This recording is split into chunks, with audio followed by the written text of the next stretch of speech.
എന്താ പാട് നോക്കിയാലോ? 2.5 ഇട്ടാലോ? പൈസ ഇല്ലടാ, പൈസ 5 കഴിഞ്ഞല്ലേ. കട്ടൊക്കെ ഇടുക. കട്ടടയാണെങ്കിൽ എന്നാ ഓക്കെ. അങ്ങനെ അങ്ങനെ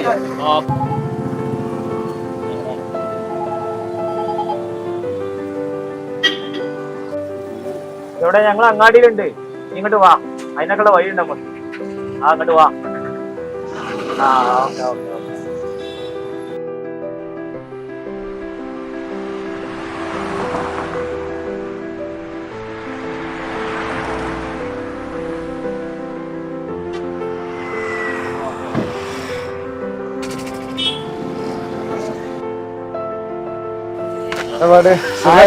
സുഖാണ്. ഇതിന്റെ ഫ്രണ്ട് ബാവ. 25-ാം തീയതിയാണ് കല്യാണം. കിട്ടുമോ? അത് നമുക്ക് സെറ്റാക്കാം. ഞാന് ടച്ചപ്പിനുള്ള റെഡി ആക്കിട്ട് വരാം.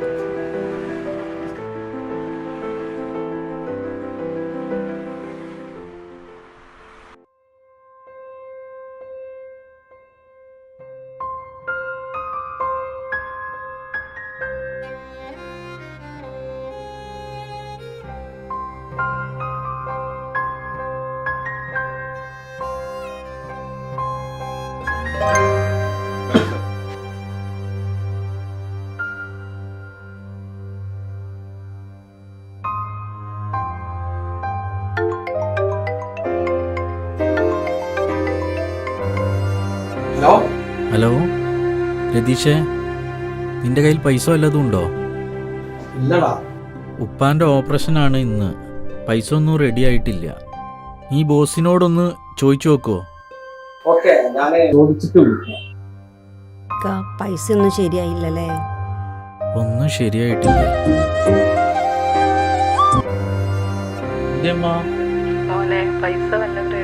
ആ ഉമ്മ റെഡി ആയിട്ടുണ്ട്. ഞാൻ ഡോക്ടർ വരുന്നതിന് മുമ്പ് അവിടെ എത്തിക്കോളാം. ശരി മോനെ. ഞാൻ കുളിച്ചിട്ട് വരാം. ഞാനിന്നാ ഭക്ഷണം എടുത്ത് വെക്കാം.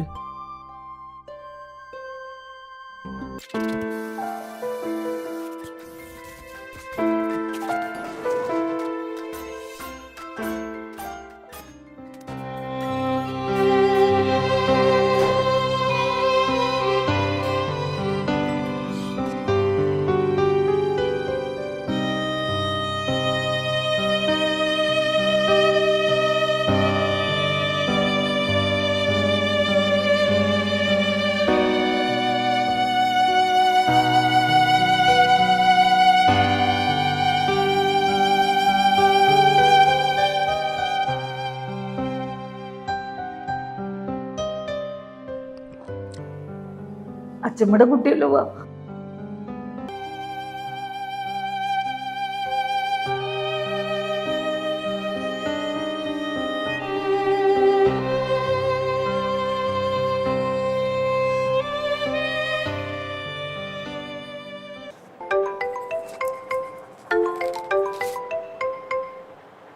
ഹലോ. റഷ്യൻ്റെ വീടിന്റെ ഡിസൈൻ എന്തായിക്കണേ? ഇന്നത്തോടെ ആ വർക്ക് തീരും. പിന്നെ റിയാസ് ഇത്തിരി പൈസ ചോദിച്ചിരുന്നു. അവന്റെ ഉപ്പാന്റെ ഓപ്പറേഷന് വേണ്ടിയാ. ഞാൻ വൈകുന്നേരം നോക്കിയിട്ടേ ഞാൻ പറയാം. ഓക്കെ.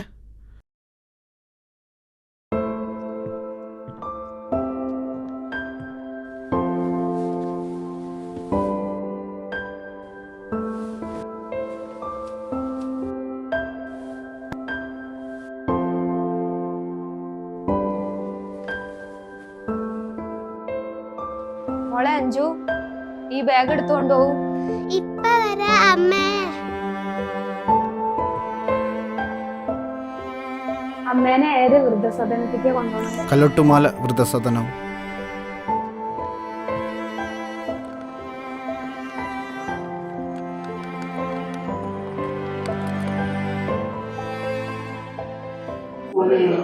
ഭക്ഷണം കഴിച്ചോ? അമ്മ ചായ മതി.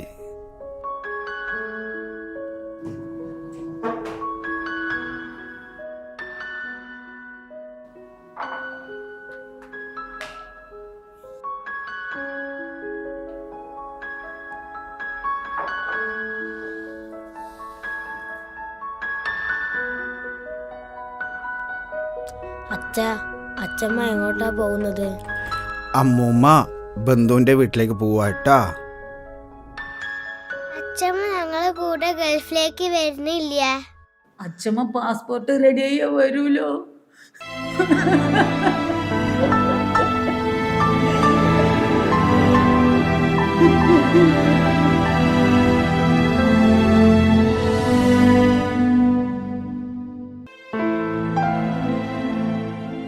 ശരി മോനെ, നമുക്ക് പോവാം. ശരി, പോവാം.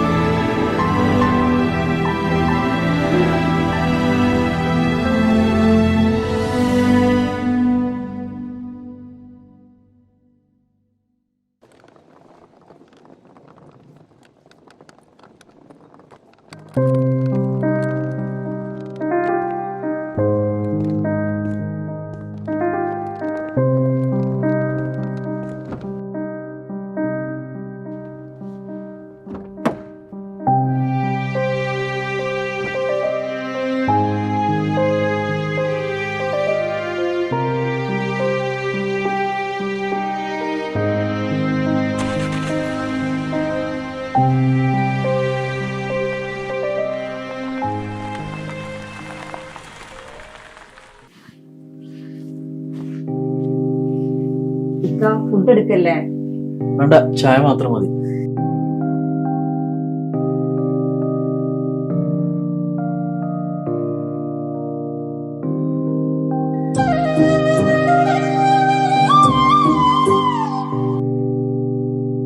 ഹലോ, എടാ റിയാസേ, ബോസിനോട് സംസാരിച്ചിട്ടുണ്ട്. വൈകിട്ട് വിവരം തരാന്നാ പറഞ്ഞത്. എന്നാ ഞാൻ വൈകുന്നേരം വിളിക്കടാ. ഓക്കെ.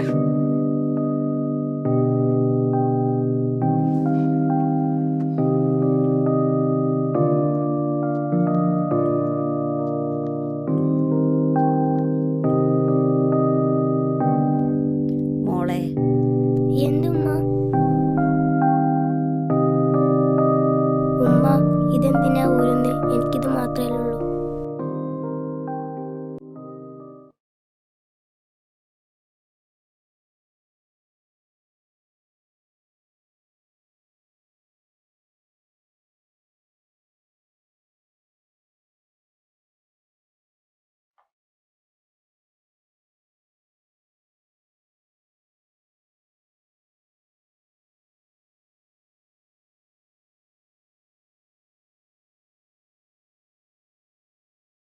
ഇക്ക ഇത് കൊണ്ടുപോയിക്കോ. ഇത് വിറ്റിട്ട് ഉപ്പാൻ്റെ ഓപ്പറേഷൻ നടക്കട്ടെ.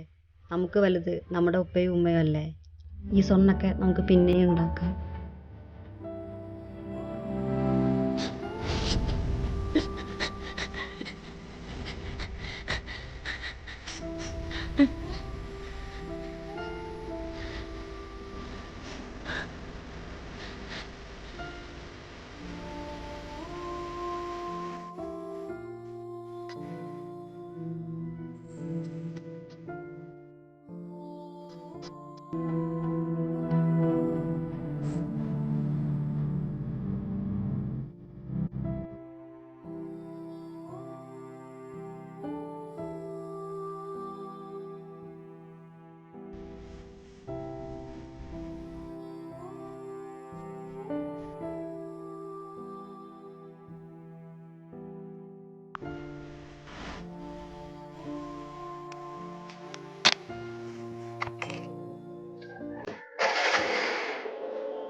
റിയാസേ,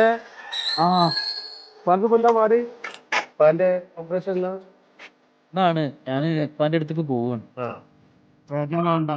കുറച്ചേ എന്തെങ്കിലും ആക്കിട്ട്.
അയ്യോ മോനെ.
എന്നാവാ എന്നടിച്ചോ.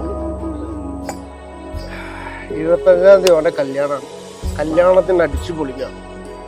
അത് കഴിഞ്ഞിട്ടാ അടിച്ചോളൂ. ആ ബാവാ ആരൊക്കെ ഉണ്ടോ എന്റെ പെരയില്? വീട്ടില് ഉപ്പമ്മ പെങ്ങള് കഞ്ഞിയൊക്കെ. ബാവാ എനിക്കുണ്ടായിരുന്ന ഒരു കുടുംബം. ഉമ്മയും ഇപ്പയും എല്ലാവർക്കും എന്നെ ഭയങ്കര ഇഷ്ടമായിരുന്നു. എൻ്റെ ഭാര്യക്കും വേണ്ടി എൻ്റെ കുടുംബത്തെ മൊത്തം ഞാൻ വെറുപ്പിച്ച്. ഇന്നിപ്പോൾ എൻ്റെ സ്വന്തം ഭാര്യക്ക് പോലും എന്നെ വേണ്ട. എൻ്റെ ഭാര്യക്കും വേണ്ടിയിട്ട് എൻ്റെ കുടുംബത്തിന് ഒരിക്കലും ഒഴിവാക്കി. ഇന്ന് എൻ്റെ ജീവിതം തന്നെ എങ്ങനെ ആക്കിയത് അവളാണ്. എന്നെങ്കിലും അവൾ എൻ്റെ കയ്യിൽ കിട്ടും, അന്ന് ഞാൻ അവളെ കൊല്ലും.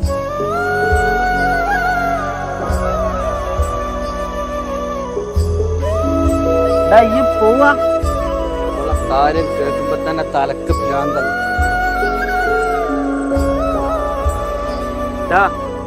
അവനക്കും ഉണ്ടായിരുന്നടാ നമ്മളെ പോലത്തെ ഒരു നല്ല ജീവിതം. ഇപ്പൊ അവളെ കാര്യം കേൾക്കുമ്പോ അവളിപ്പോ അങ്ങനെയാണ്.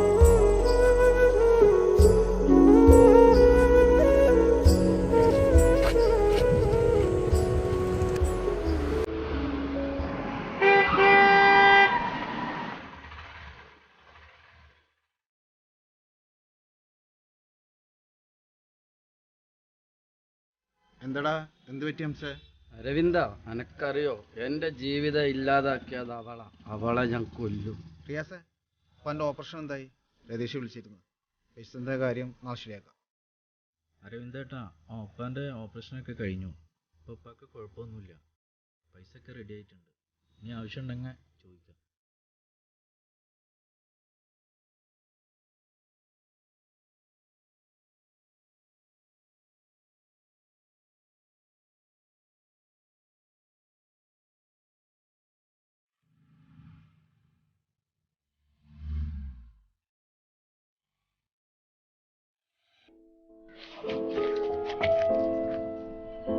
ശിവ, എവിടെ പോന്ന്?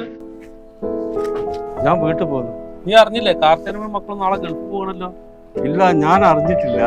അവിടെ ഒന്ന് പോകണം.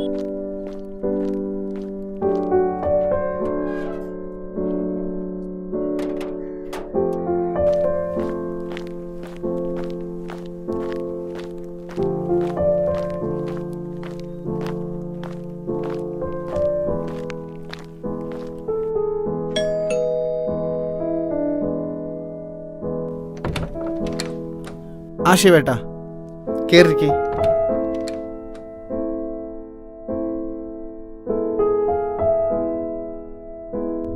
എന്നാണ് നീ ഗൾഫിൽ പോണേ?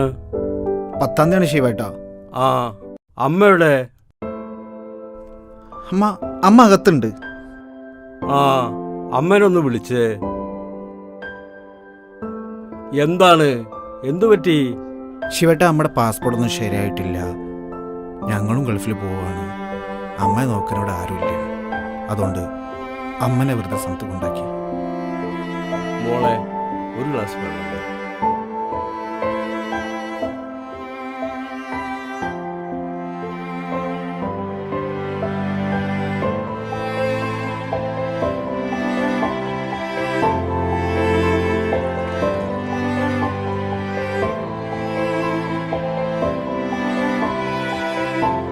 അരവിന്ദ, അപ്പുവേട്ടനെയും ജാനകിയമ്മയും നിനക്കറിയോ? അറിയില്ല. അവർ ഈ നാട്ടിലെ അത്യാവശ്യം സ്വത്തുള്ളവരായിരുന്നു. അവർക്കാകെ ഒരു മകനെ ഉണ്ടായിരുന്നു, വിശ്വംഭരൻ. അവന് വിവാഹപ്രായം എത്തിയപ്പോൾ അച്ഛനും അമ്മയും അവന് വിവാഹം കഴിപ്പിച്ചു കൊടുത്തു. പിന്നീട് അവർ സന്തോഷത്തോടെ ജീവിക്കുന്നതിനിടയിൽ ഈ അമ്മയും അച്ഛനും പിന്നീട് അവർക്കൊരു ബാധ്യതയായി തോന്നി. പിന്നീട് അവരുടെ തീരുമാനമാണ് അവരെ അനാഥ മന്ദിരത്തിൽ കൊണ്ടാക്കിയത്. അങ്ങനെ കാലം കടന്നുപോയി. വിശ്വംഭരനും കാർത്താനിക്കും ഒരു കുഞ്ഞിക്കാൽ കാണാനുള്ള ഭാഗ്യമുണ്ടായില്ല. അങ്ങനെ ഇരിക്കെ ഒരു ആൺകുട്ടിയെ ദത്തെടുത്ത് വളർത്തി. ആ മകന് പക്വത എത്തുന്ന സമയത്ത് വിശ്വംഭരന് ക്യാൻസർ വന്നു. അപ്പുവേട്ടനും ജാനകി അമ്മയോടും ചെയ്ത തെറ്റിന് മാപ്പ് പറയാനുള്ള അവസരം പോലും വിശ്വംഭരന് ദൈവം നൽകിയില്ല. മരണത്തിന് കീഴടങ്ങേണ്ടി വന്നു. മാസങ്ങൾക്ക് ശേഷം അപ്പുവേട്ടനും ജാനകി അമ്മയും മരണപ്പെട്ടു. അസുഖത്തിന് മാറ്റം വരുത്താനോ ജീവൻ തിരിച്ചു പിടിക്കാനോ സാധിച്ചില്ല. അന്ന് അയാൾ ചെയ്ത തെറ്റിന് ചെയ്യാവുന്ന ഏറ്റവും വലിയ ശിക്ഷ ദൈവം കൊടുത്തു തന്നെയാണ് മരണത്തിന് കീഴടങ്ങിയത്. അന്ന് അവര് ദത്തെടുത്ത മകനാരാണെന്ന് നിനക്കറിയോ? ആ മകനാണ് നീ. അന്ന് നിന്റെ അമ്മ എന്താണ് ചെയ്തത് അത് തന്നെയാണ് ഇന്ന് നീ അവരോട് ചെയ്യുന്നത്. അന്ന് അവരുടെ മനസ്സ് എത്ര വേദനിച്ചുവോ എന്നത് ഇന്ന് നിന്റെ അമ്മയ്ക്ക് മനസ്സിലാകുന്നുണ്ട്. സാഹചര്യങ്ങളാണ് മനുഷ്യനെ എല്ലാം ചെയ്യിപ്പിക്കുന്നത്. സാഹചര്യം നിനക്ക് നല്ലതല്ലെങ്കിൽ അതിനെ മാറ്റേണ്ടതും നീ തന്നെയാണ്. നിന്റെ മക്കളെ നീ എത്ര കണ്ടു നോക്കിയാലും അവര് നിന്നെ കൊണ്ടുപോകുന്നതും ഇതേ അനാഥ മന്ദിരത്തിലേക്കാണ്. ഇന്ന് നിനക്ക് പറഞ്ഞു തരാൻ ഞാനുണ്ട്. നാളെ നിന്റെ മക്കൾക്ക് പറഞ്ഞു കൊടുക്കാൻ ആരെങ്കിലും ഉണ്ടാകുമോ ആവോ. ഇനി നിങ്ങൾ ചിന്തിക്കുന്നത് എന്താണോ അതാണ് ഈ മക്കളും ചിന്തിക്കുക. തീരുമാനിക്കേണ്ടതും തിരുത്തേണ്ടതും നിങ്ങളാണ്. അരവിന്ദ, ഈ പുക്കൾക്കൊടി ബന്ധം എന്താണെന്ന് നിനക്കറിയോ? ഇതുപോലുള്ള ഓരോ കുട്ടികളും ജനിക്കുമ്പോഴും കരഞ്ഞുകൊണ്ടാണ് ഭൂമിയിലേക്ക് വീഴുന്നത്. ആ സമയം അമ്മമാർ ചിരിക്കുക മാത്രമാണ് പതിവ്. പിന്നീട് ആ മക്കൾ കരയുമ്പോൾ ലോകത്തൊരമ്മയും ചിരിക്കാറില്ല, കൂടെ കരയുക മാത്രമാണ് ചെയ്യുന്നത്.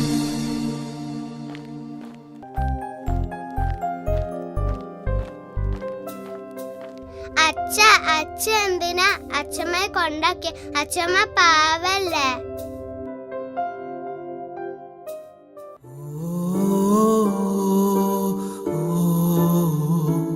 അമ്മേനെ ഏത് വൃദ്ധസദനത്തിലേക്ക് കൊണ്ടുപോകും? കല്ലോട്ടുമാല വൃദ്ധസദനം.